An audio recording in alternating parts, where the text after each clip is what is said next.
Welcome to Science and Wisdom Live, where scientists and meditators meet.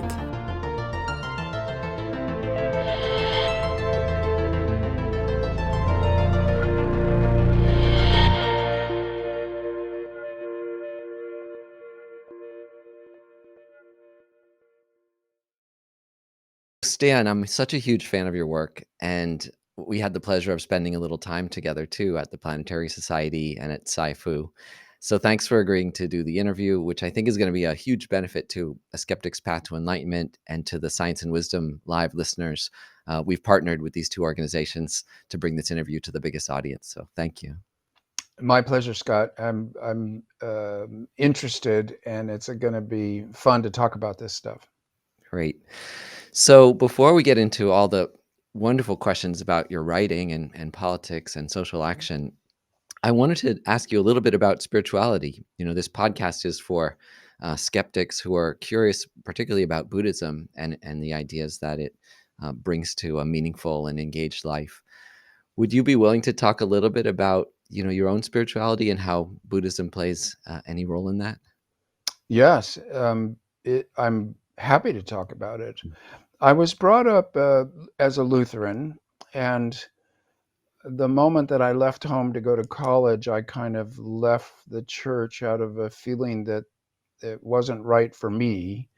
And without making any further judgments, I just felt there was something wrong with Christianity. So it wasn't just that I wasn't interested, it was a kind of an active, um, repelled feeling.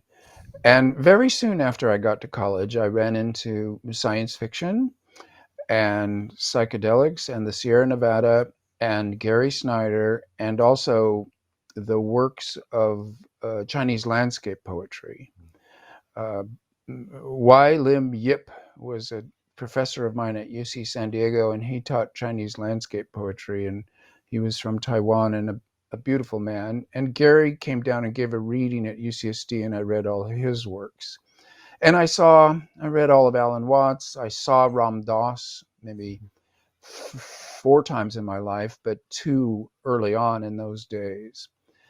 And I had some transcendental experiences, almost always in nature, having to do with psychedelics, but framed by Aldous Huxley's Doors of Perception and by Alan Watts and by D.T. Suzuki, and that whole tradition of I was connecting up with something. And I have to mention also Carlos Castaneda and Don Juan. These were in the air. You could almost date me by these books. We're talking 1971, 72, 73. And what persisted out of that was Zen and the idea that daily life is devotional and can be devotional if you treat the world as sacred. And I mean, it's clearly mysterious. You don't even have to point that out, but as mystical, that there's sometimes you have a sense of a wholeness, sometimes you have a sense of the universe, that you're just some kind of quantum foam in some larger universal entanglement. I see no reason not to call that a spiritual feeling.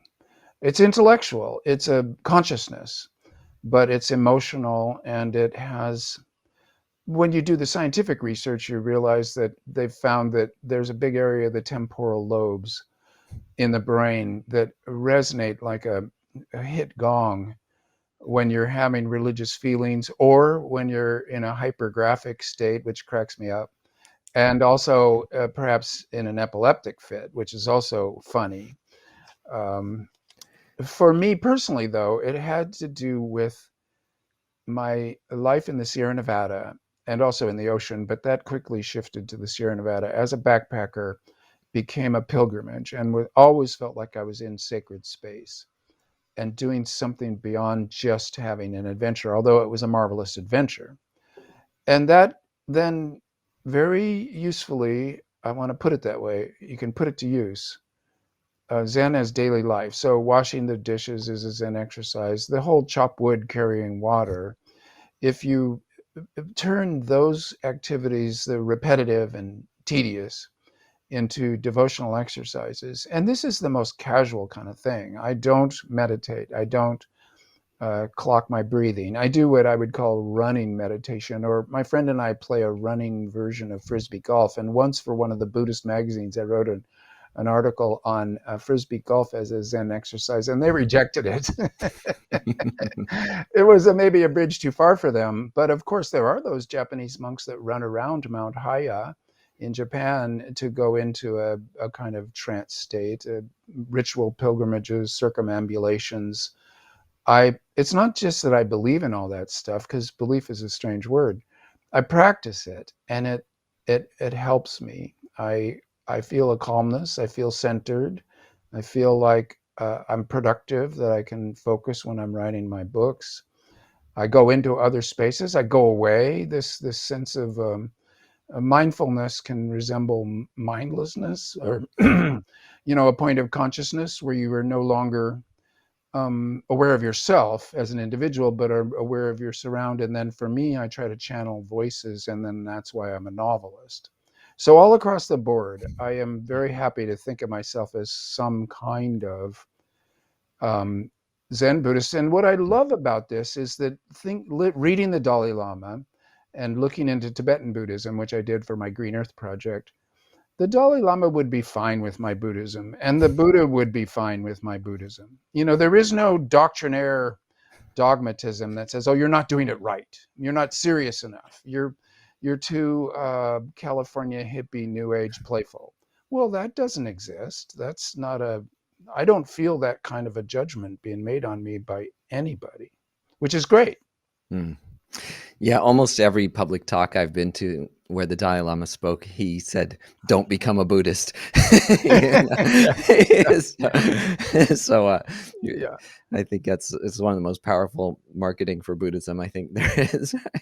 Yeah, it's very attractive, ecumenical, and tolerant, open to other views. You got to love it. It's the way he says, well, if science shows that something in Buddhism was wrong, then we have to change that aspect of Buddhism. I mean, this is so funny. You don't hear other religious leaders say anything even remotely like that. Oh, it's amazing. Yeah, I'm a big fan of the Dalai Lama. Yeah. So this is interesting hearing about your own spirituality, and especially how that's rooted in nature. And that obviously makes a lot of sense, because most of your career has been writing fiction that either very explicitly or even or subtly deals with nature, the climate, the human effect on nature. And you were quite on your own for a few decades there, writing speculative fiction centered on climate change. I'm sad to say maybe even you're still a little bit alone on having an optimistic stance to it. But how did you become an activist in this area so early? And how does fiction give you a path to help change society? Um, well, it's always good to give thanks to my great teacher, Ursula K. Le Guin, as being a precursor, a leader, the point person, and doing green science fiction, and being both an environmentalist and a science fiction writer, and no contradiction whatsoever in that. In fact, a quite a beautiful and powerful stance. So she was a teacher of mine and a friend for most of my life, and I miss her, because you can't quite imagine what she would say about anything whatsoever. You kind of need her to say her piece. And then I had I wrote my Mars trilogy. Well, this was an attempt to combine utopia and wilderness and all kinds of things I was interested in at once, leftist social change, etc. But what it did was it gave me the opportunity to apply to the U.S. National Science Foundation to go to Antarctica as part of their Antarctic Artists and Writers program, which they had up until the Trump administration killed it. We plan on bringing it back, and I think it'll work. Well, they sent me down there, and I was in Antarctica for a couple of months, and all the scientists down there, this was 1995, they were saying climate change is going to hammer us. It's going to become the next topic, and we're standing on a cake of ice that if it were to melt, sea level would be 270 feet higher. And I thought, my Lord, that's a number. And so my novel Antarctica only partly takes that on. But ever since 95, I have had this topic etched in my mind as being really what near future science fiction should be about. I don't always write near future science fiction, but I often do. And so more and more as these that's 25 years ago now, become more on the public's mind. It's become more the central event in human history for this century. And so I caught that wave a little ahead of the big break. And I've tried to stay ahead the whole way. But I tell you, there's more happening than any one individual can keep track of. So I'm noticing that Ministry for the Future was behind the curve on several events that I thought that I was being ahead of the curve. And only after the book came out did I learn more and understand that good things that I was writing about as if I were making them up are already happening. Well, that's good news. And I want to talk about that book in particular, Ministry for the Future. You're addressing fighting climate change in a very realistic and detailed form in this. It's your latest novel, for anyone who doesn't know. And not to be a spoiler, but it's optimistic. So you posit that it's hard work, but if we put enough resources behind it, the climate crisis can be overcome. So could you tell us why we should be optimistic about humanity's ability to deal with climate change, particularly from your novel's perspective, especially a novel that begins with millions of people dying from a heat wave in India? Yes. Well, I think the first thing one has to say is we are in very great danger as a species, as a civilization. We're on the brink of starting a mass extinction event and breaking various kinds of planetary boundaries, as they're now called, a useful term, that we can't undo, that we don't have the physical power, technology, nothing we can do about melting permafrost, ocean acidification, ice loss in Antarctica. We're trembling on the brink. And also the mass extinction itself. If other species go extinct, we can't bring them back. This little movement called de-extinction is interesting and instructive, but absolutely inadequate to the task. We can't do that. So that's the setting. Then how do you segue from that to optimism? If we were to do everything that we know we should do, in effect, run the table, all hands on deck manner, we can indeed dodge the mass extinction event, which would hammer us as well. And this is what I'm saying, this not just as a personal opinion, but as a scientific judgment that comes out of the IPCC and what you might call the integrated scientific general intellect, which takes thousands of working scientists in their disciplines to come out of their wells, their holes in the ground of their own particular research project and talk with each other about what it means, and then come to the general public and say, this is what it means. We could indeed do it and get to the best case scenario is pretty great. It's just that we have to run the table to get there, and we have less and less time. This is the sensibleness of talking about 2030 is not that the world will end in 2030 or turn into a zombie movie in 2030 if we don't do things right. If we don't do things right, in 2030, things will superficially look somewhat like now, but enough will be thrown off in the physical biosphere, the biophysical surround, our home, our planet, Gaia, will be deranged to the point where we will have a really hard time clawing back from that, so that it'll become desperate. So this is why people talk about the 2020s as being crucial. I mean, one of the things that struck me about the novel is you didn't invent any wild technologies to solve this problem. For the most part, they are pre-existing technologies, maybe a little bit of the genetic engineering, we don't quite understand yet. But it was mostly about, economics and politics. So can you talk about the economic incentives that you imagine in your novel and how through like tweaking capitalism, we could create economies that are more in harmony with the Earth's environment? For example, you talk about a carbon coin, which aligns economic and ecological interests by rewarding carbon fixing, right? Yes, yes, and thank you for that. I mean, it is the main technology that it's fintech, financial technology, at the heart of my science fiction utopian novel. Is a little bizarre, but I decided that it was crucial and worth talking about. And for a long time, American leftist who had radical roots in the 70s and the Vietnam War and everything, it feels a little underwhelming to be advocating for Keynesianism. But after 40 years of neoliberal capitalism and the absolute primacy of the market and the destruction that has followed that, the way that the market is wrong consistently and systemically, that you need to go back, step backwards to a Keynesian mix where government controls and shapes, regulates, and pushes the economic actions of the world.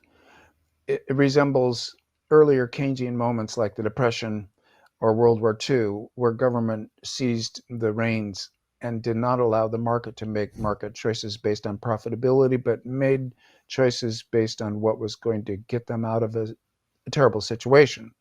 So the reason I've seized on this is because I feel like we only do have the 2020s, and there's not time to invent a new political economy or to institute it, given the massive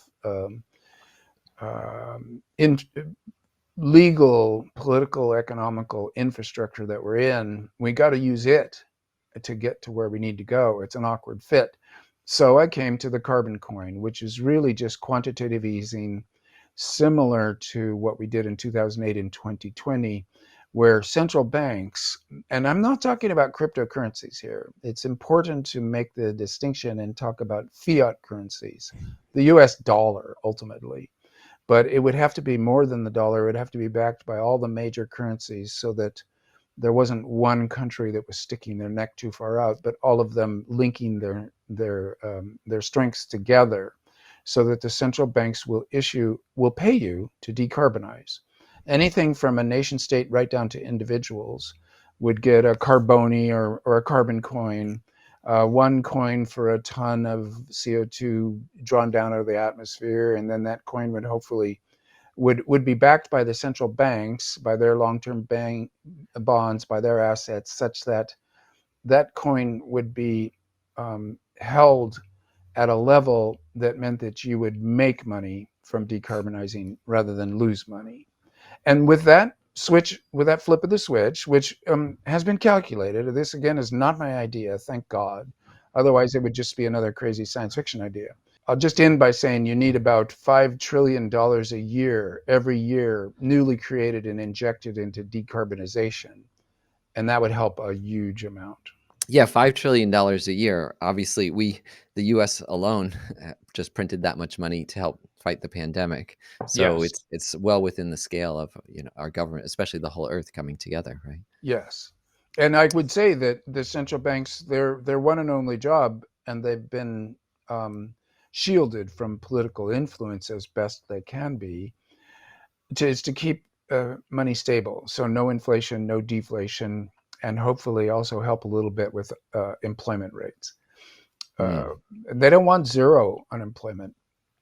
That would be bad for capitalism. But they do want to keep it, the unemployment rate, as low as possible without freaking out the people who pay wages. And indeed, that's a problem even right now. But okay, that's their task.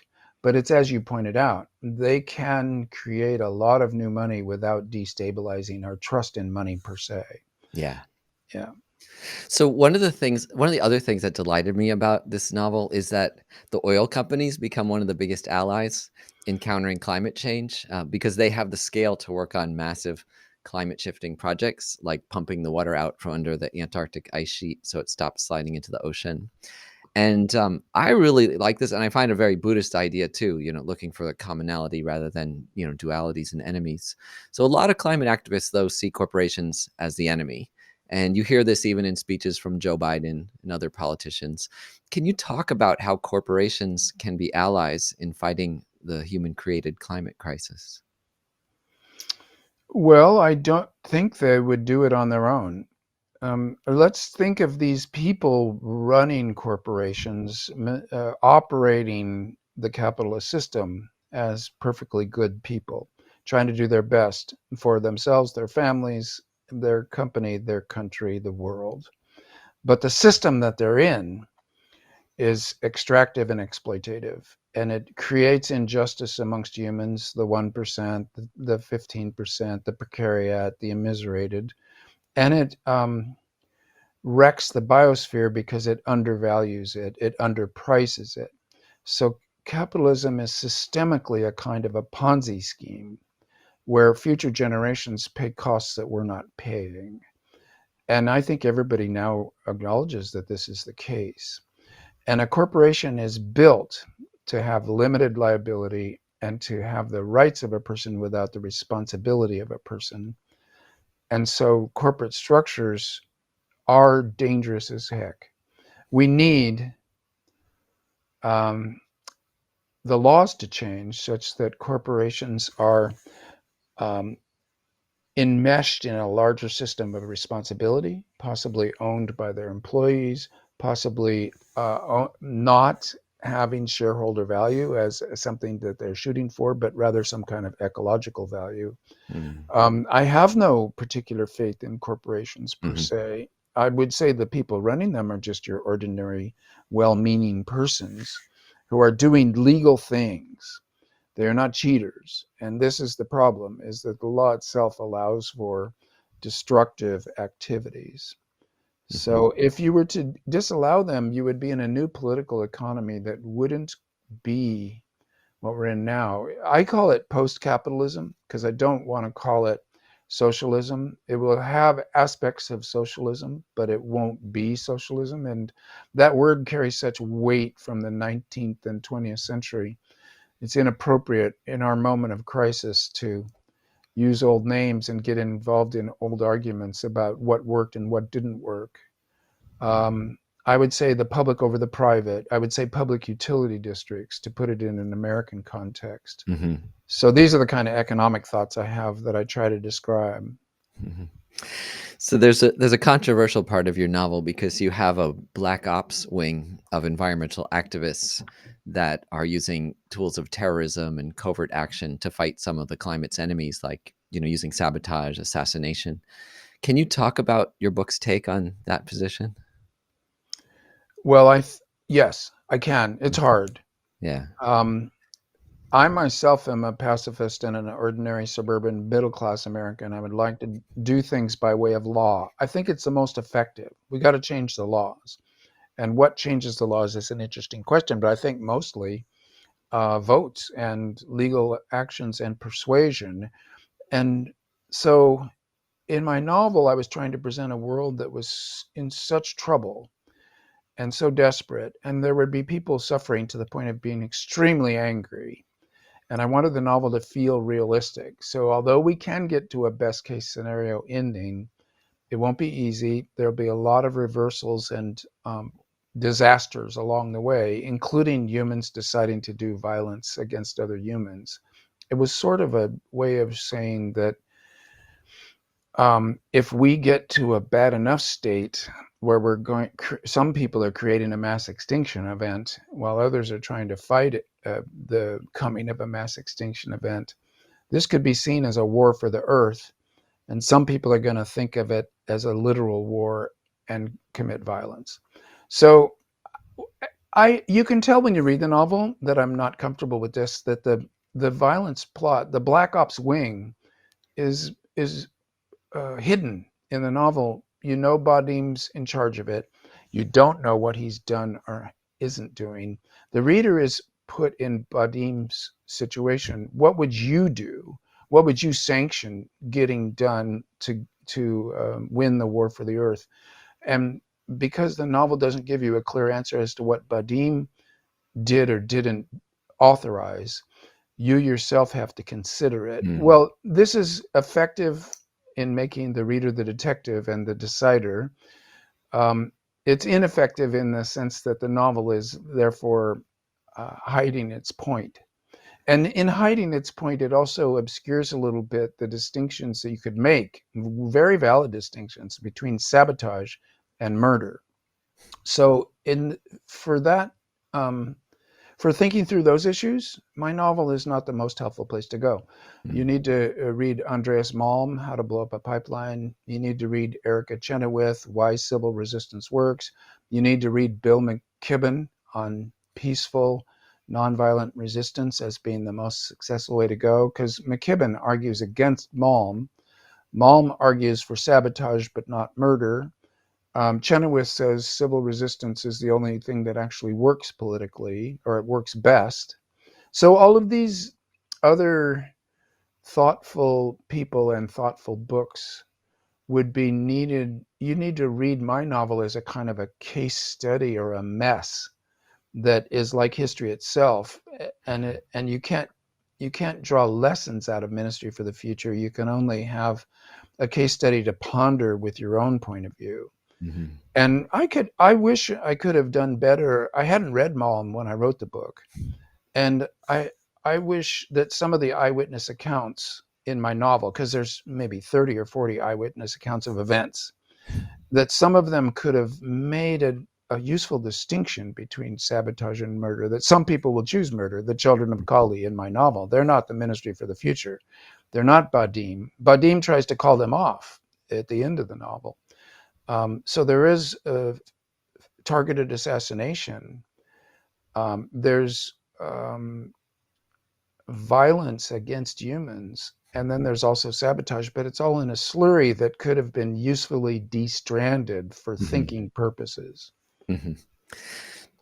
So Neil Stephenson just released his own climate novel that I finished a couple of weeks ago, Termination Shock. And it takes a different approach from yours, whereas you envision a kind of global cooperation to fight climate change through a new UN agency. Stevenson has a rogue billionaire and the most desperate states banding together to act unilaterally through geoengineering. So what's your take on these two different approaches? Well, I haven't read Neil's book. Yeah. We exist in some kind of parallel universes where we're alternate takes on the same situation. It happens over and over again, and I admire his. It seems to me he's on the right track, and I like the idea that there's another science fiction writer out there writing strange novels that are nevertheless popular, and he's very popular. But it's partly a matter of protecting my own sense of my own project, in that I feel that Neil and I are vibing on the same subject matters so much that it's best if I don't read him. And I have this sense that maybe he doesn't read me either, which is fine. I think that's appropriate. There's too much homogeneity in science fiction as a genre. Everybody reads everybody else, and then everybody else ends up writing in the same style. And Neil and I don't have that problem. So, it's my impression, because I've enjoyed sections of Cryptonomicon and Diamond Age that I've read. I haven't read much of him at all. But he's very funny. And I get the sense that he has plots that have to do with individuals doing interesting things. Yeah. And I've been more interested in kind of what you might call, it's a horrible word, but bureaucratic type solutions. Yeah. And trying to make those interesting is, of course, my challenge. And he has different challenges that I don't even know what they are, but I respect him a lot. Yeah. It may even be who you hang out with. He probably hangs out with more billionaires than you, and you hang out with more leftists. So, well, they cross over, and actually, the Silicon Valley crowd, because I live closer to Silicon Valley than Neil does, and he definitely hangs out with billionaires, as I can tell from reading the news. Yeah. But I myself have a very active interaction with the Silicon Valley set, and there's a lot of leftists there. So it's fine. You do tend to end up hanging with your own ideological crowd. That's inevitable. Yeah. Well, the one thing that is in common with the two books is geoengineering, and I'd like to ask you straight up about that, because when I listen to people like Stuart Brandt of the Long Now Foundation, they've been talking for 20 years that this is inevitable. That we'll have to engineer the climate as part of the solution to climate change. But of course, a lot of environmental activists are wholly against it. Can you talk about your take on geoengineering? Sure. I'm I'm way more with Stuart Brand. Yeah. And environmental activists, it's a question, are they stuck in 1990 or are they in 2022?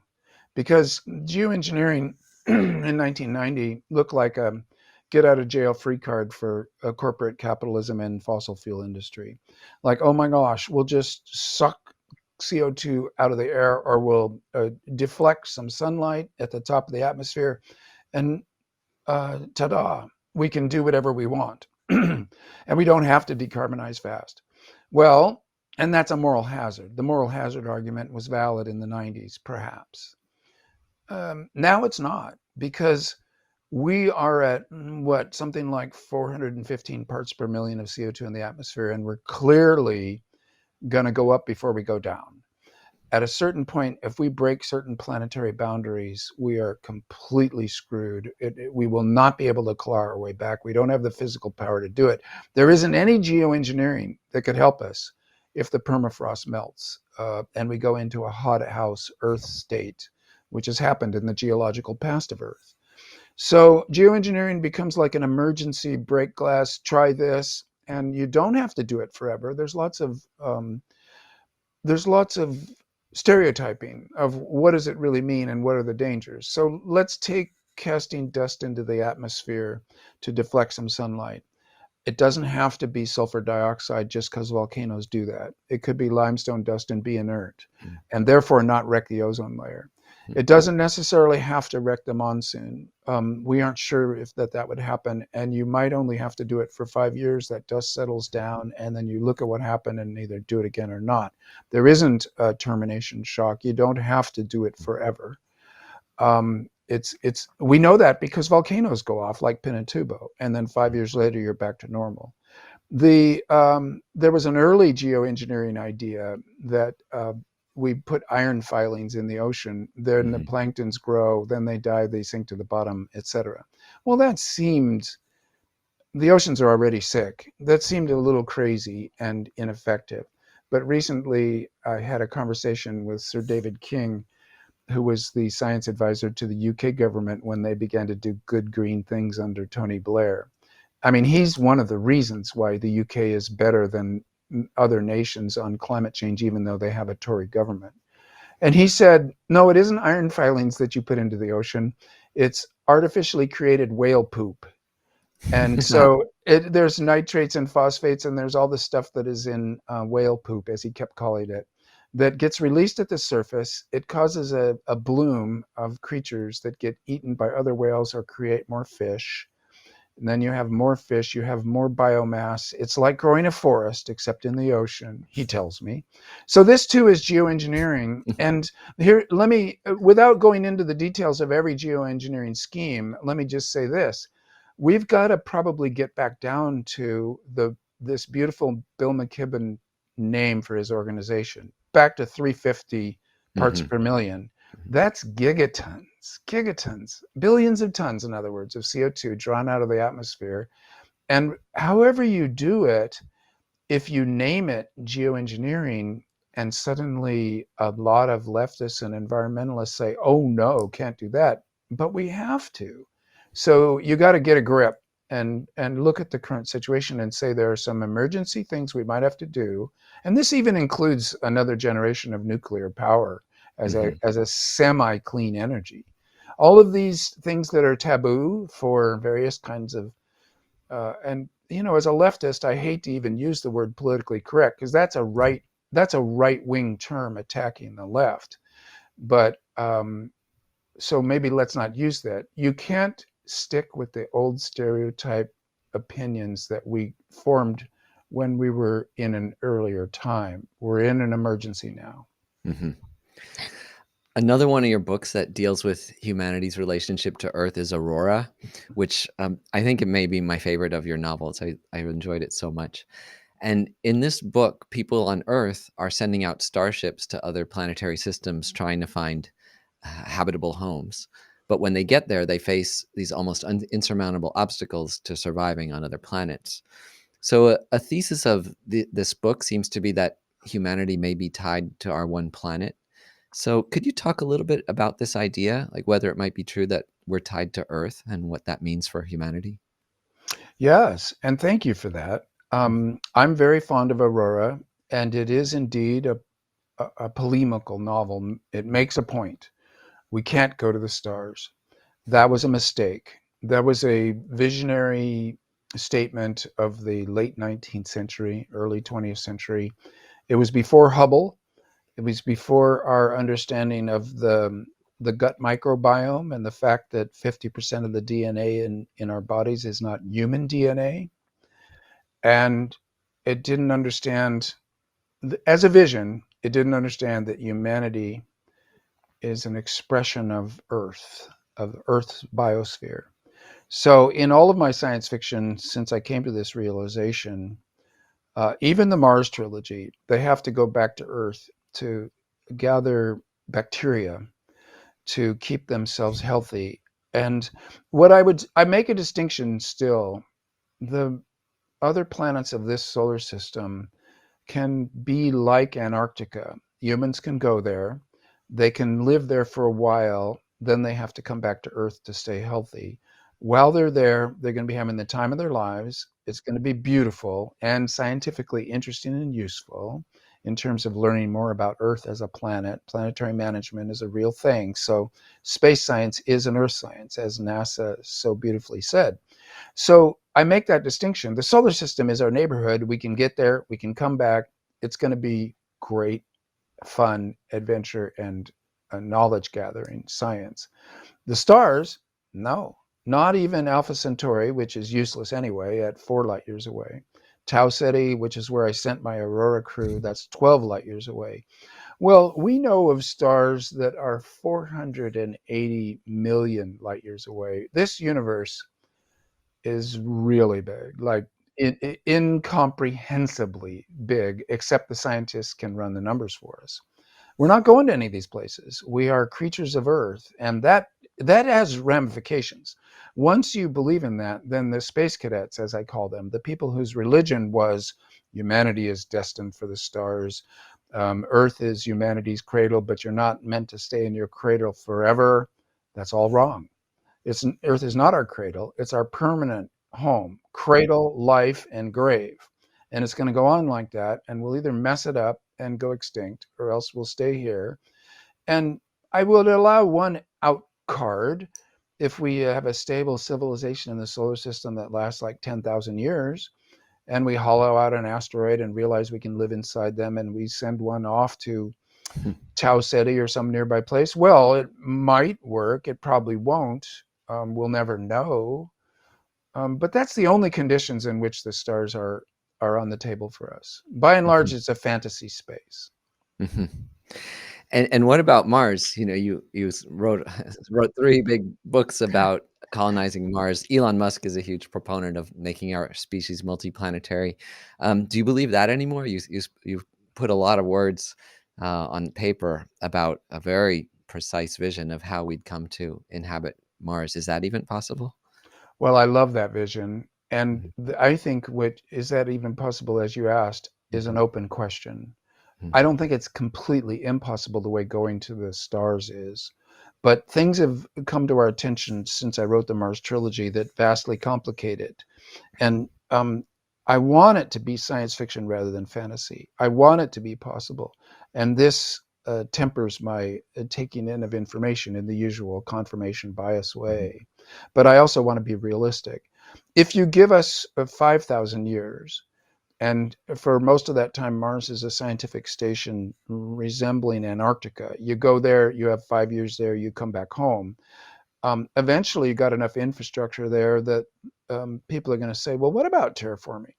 And then they're going to realize the perchlorates in the soil are poisonous to humans. So we got a poisonous surface, and I mean really poisonous.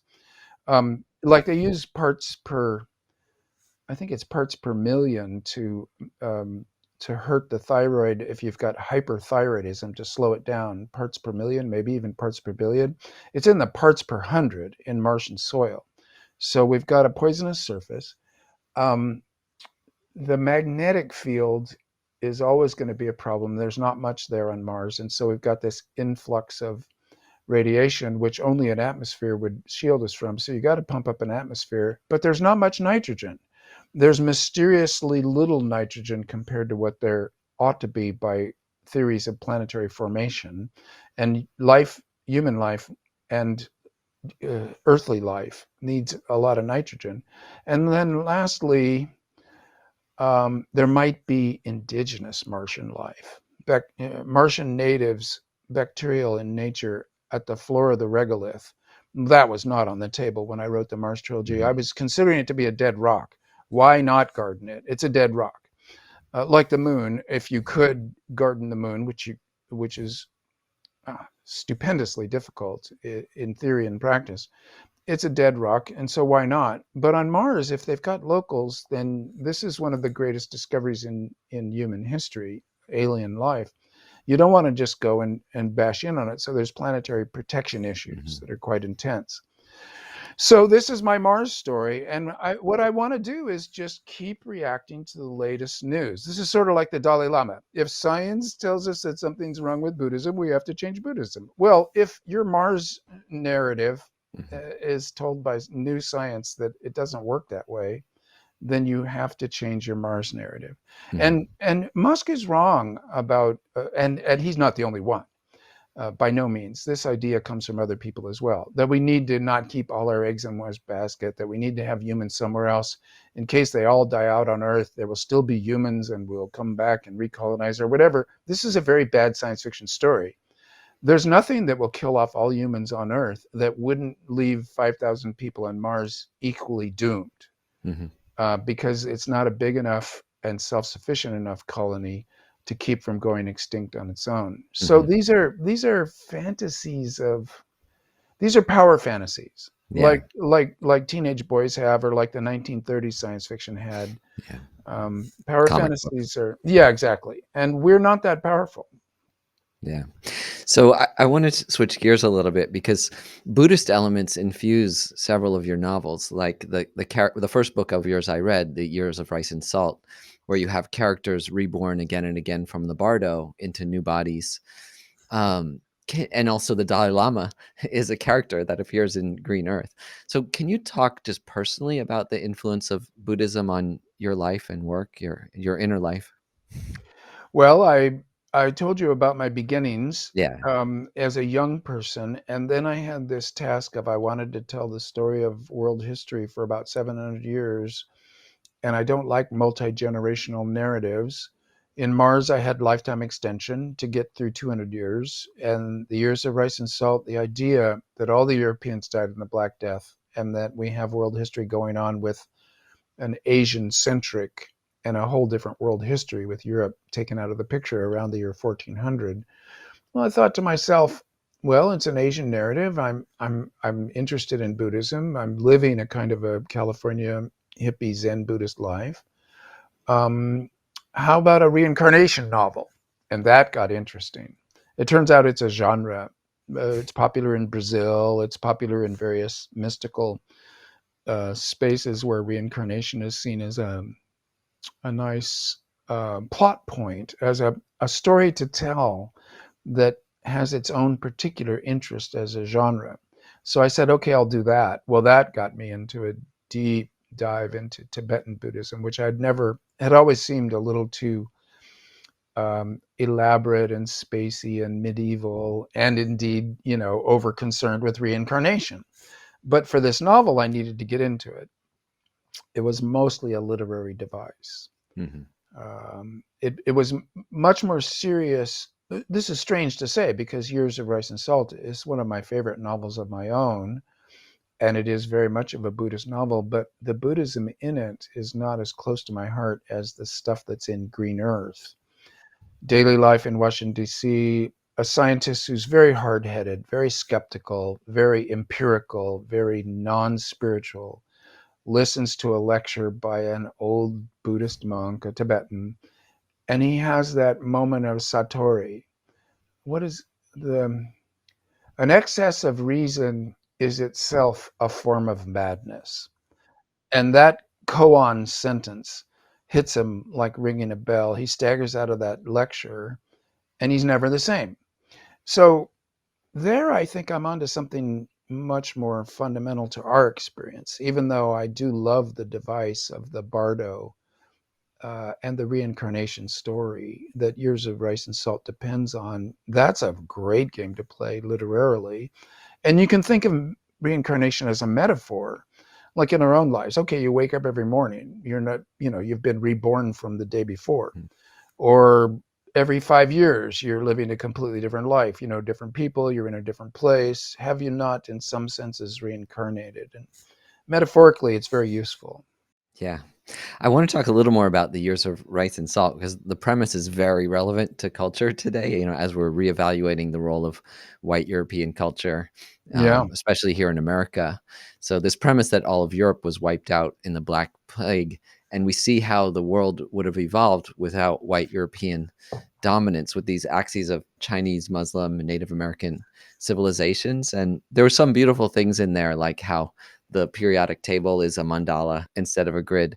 But then, bad things also happen. So could I ask you just what you learned from running your literary experiment of how different is the world when white people are removed from it? Yes, yes. Although, let me make a correction there. They avoid a big nuclear Yeah, war yeah, because of the work of a woman physicist right. to do pacifist work at the crucial moment of discovering fission. So, okay, I had this idea, alternative history, Europeans out of the picture. If that world history went better than our history, then it would look like I was saying that white Europeans were somehow bad people. Hmm. If it went worse, it would look like I was saying that white Europeans were better people in a kind of a standard racist, Hmm. all these poor people couldn't have had the scientific revolution without us kind of stance. And if it was exactly the same as our history, then as an alternative history, it'd be more or less pointless. So it couldn't be better, it couldn't be worse, it couldn't be the same. So at that point, it was looking a little chancy, like, okay, what do I do? And here, my solution was this: that it would be much the same because of a materialist interpretation of history, that people would still be working with materials to make life more comfortable and to make better weapons, etc. So materialism would say, no matter what humans were in control, the undercurrent of scientific progress and social change would be somewhat similar. But what I did was I shot past the year 2002, which is when the novel was published. The Years of Rice and Salt goes about 70 years past that. At 2002, you've got a very similar situation to our own in 2002, really. But by 2070, they're in a much better space, a best case scenario, almost like Ministry for the Future. Hmm. Things go right. Why did they go right? Were Buddhist values part of it? What part of it? Were utopian values and science part of it? Pacifism. You then confront it like a koan, or Mm. in terms of theories of history. You can look at Years of Rice and Salt in that last chapter and think, well, okay, Stan's twisting my mind here, because things are they're looking pretty good in 2070 in the novel, despite having a World War I and World War II combined, which is probably what you were referring to. Yeah, yeah. They have a long war that is like World War I and World War II, with no gap in between, which is just devastating. And of course, I made that the shortest chapter because it was so painful to write that. So that was my solution to the problem. It couldn't be better, couldn't be worse, couldn't be the same. It could be utopian. Very nice. Yeah. So here's a question, just a personal thing I've struggled with internally, and I always wanted to ask someone like you, is about the Fermi Paradox, which asks why we haven't seen any evidence of alien civilization in the universe, given that there have been so many billions of years of life to evolve elsewhere and to potentially travel through the galaxy. And once I started studying Buddhism for a while, I came to imagine this Buddhist answer to the question, which is that if beings really reincarnate lifetime over lifetime into different bodies, then it might be easier to just die and be reborn at a distant star system than to travel there over thousands of years in a spaceship. So I just wanted to ask if you ever entertained this mashup idea of Buddhist belief in interstellar travel, or your thoughts on the Fermi paradox.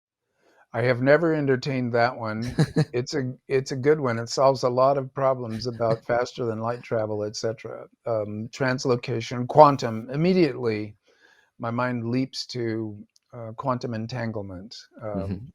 And so let's imagine, like somewhere in the universe, there were two aliens that are having effectively this same conversation, but they are so distant from us. But quantum entanglement is non-located; it's not spatial.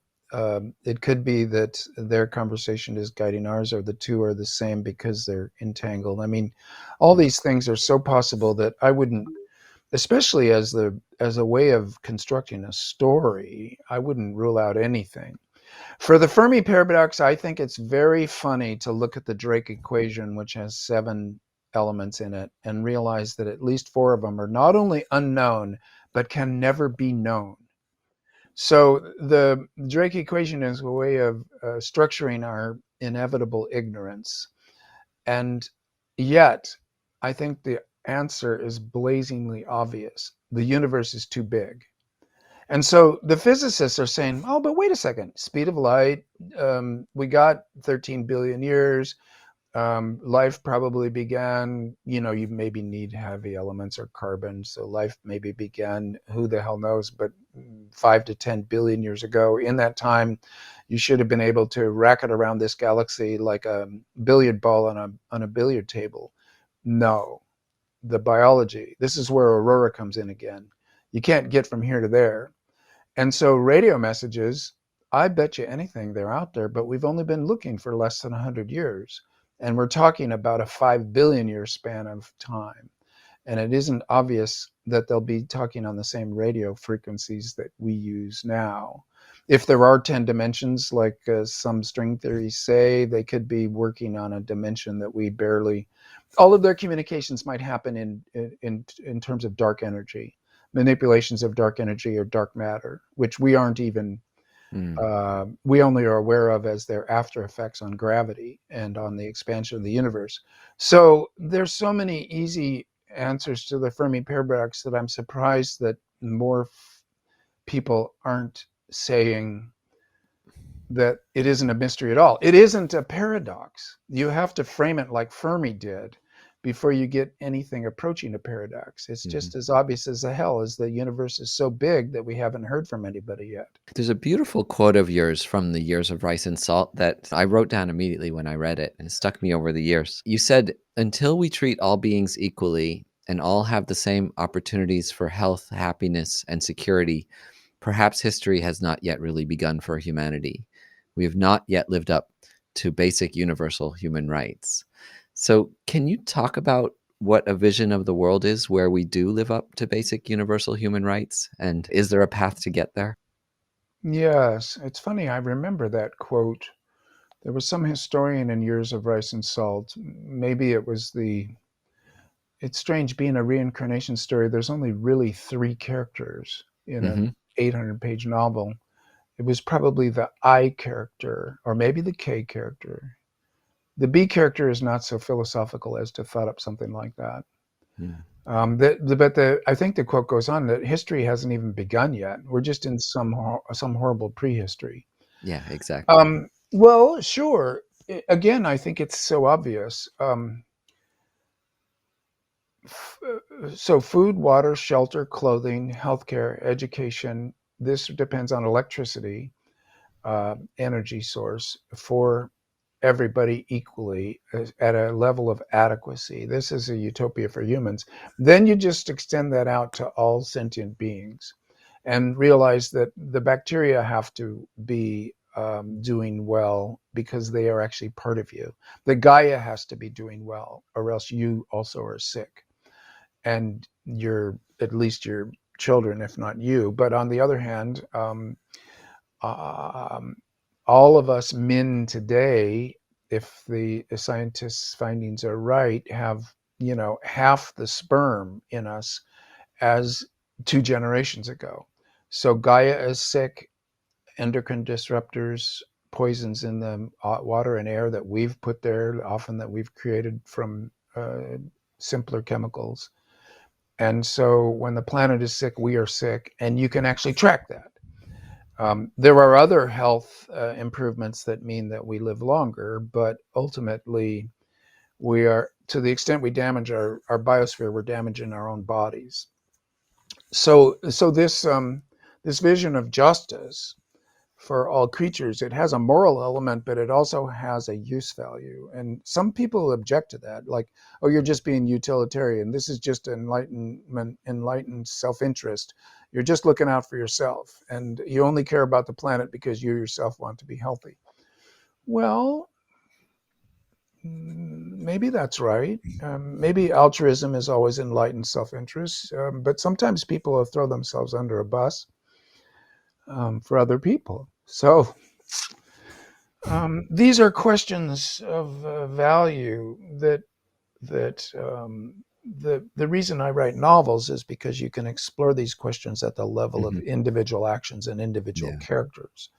And often you can't generalize from them very well. At that point, you get into religion or psychology. These are story systems that are very important to us, but they're also not granular and specific case studies like literature. This is why I love literature as the greatest human meaning system.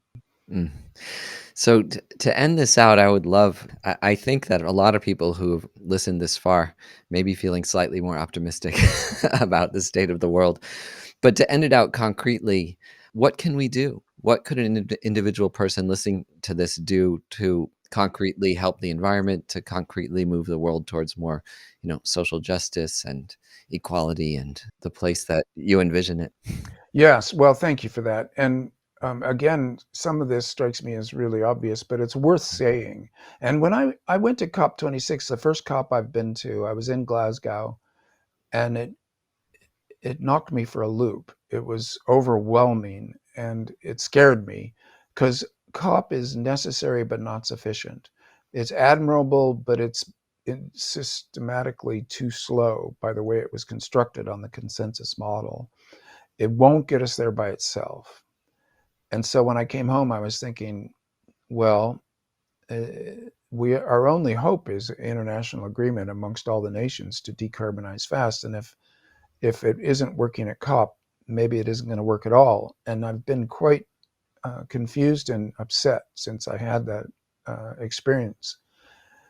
So I came home, and then there's a little organization in Davis called Cool Davis. It's trying to do everything it can at the town level. It's a town of about 70,000 people, very rich because of the University of California that's located here compared to most towns. But what I'm finding is the little town that we summer on in Maine because of my wife's family place, it also has a climate change organization. Everywhere, every town in Scotland, maybe almost everywhere that your listeners will be, has a local organization that already has things that you can do and plug into, useful things for decarbonizing fast. So you put your shoulder to the wheel, but you don't have to invent the wheel. The wheels are there, and then you put your shoulder to the nearest wheel and push for a while.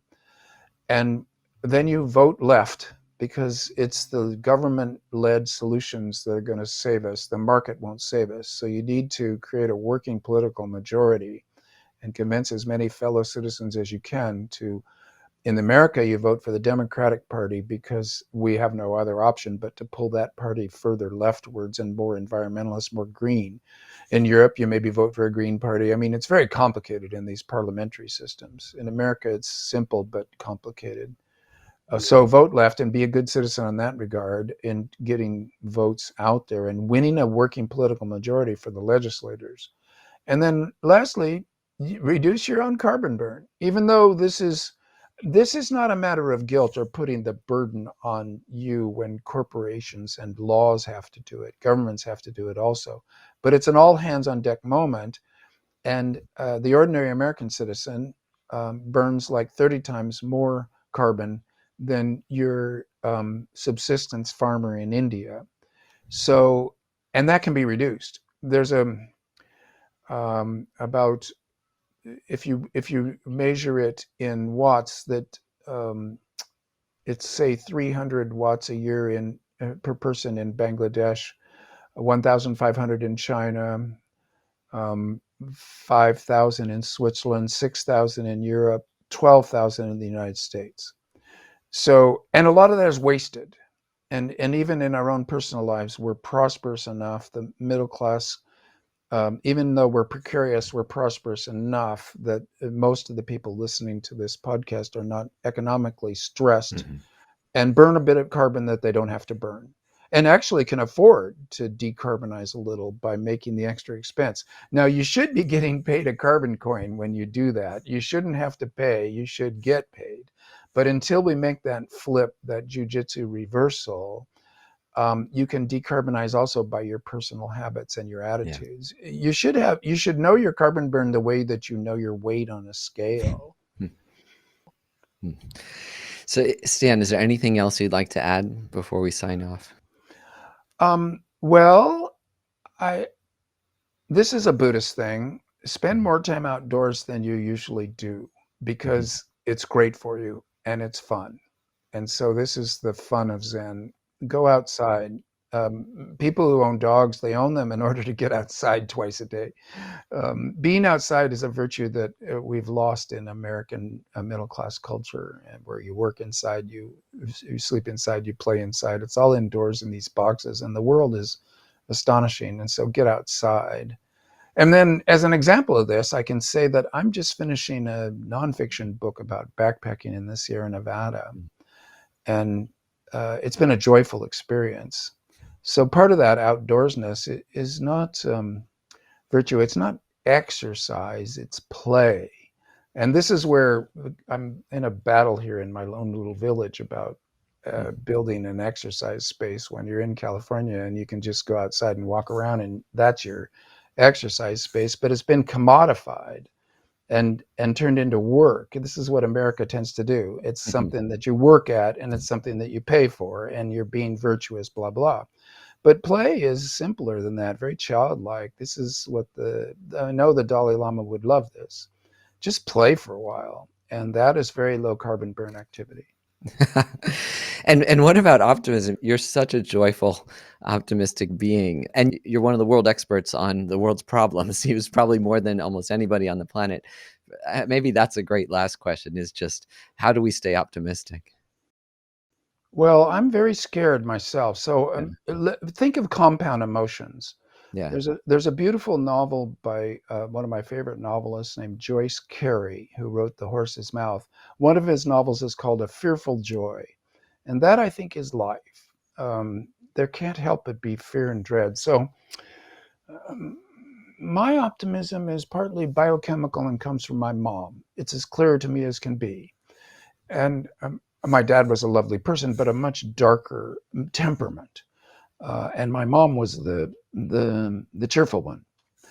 And she taught me that cheerfulness is not just biochemical, but is a habit and a virtue that you hold to, even when times are hard, as a way of encouraging other people. So she taught me that.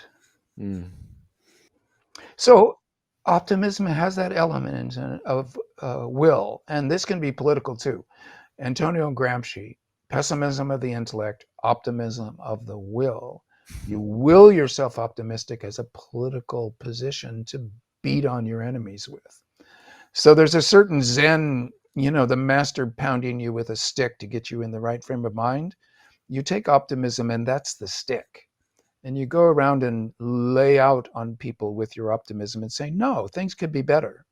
Things could go better than they are, and that's true, and therefore we're going to act on that basis. And so that's a kind of a working optimism or a willed optimism. That's certainly the Buddhist perspective too, the ultimate potential of all beings to be infinitely happy and beneficial. So thank you. Yeah, my pleasure.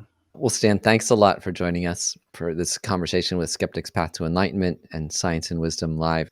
Really appreciate your time, and everything you shared is so inspiring. So thank you. Thank you, Scott.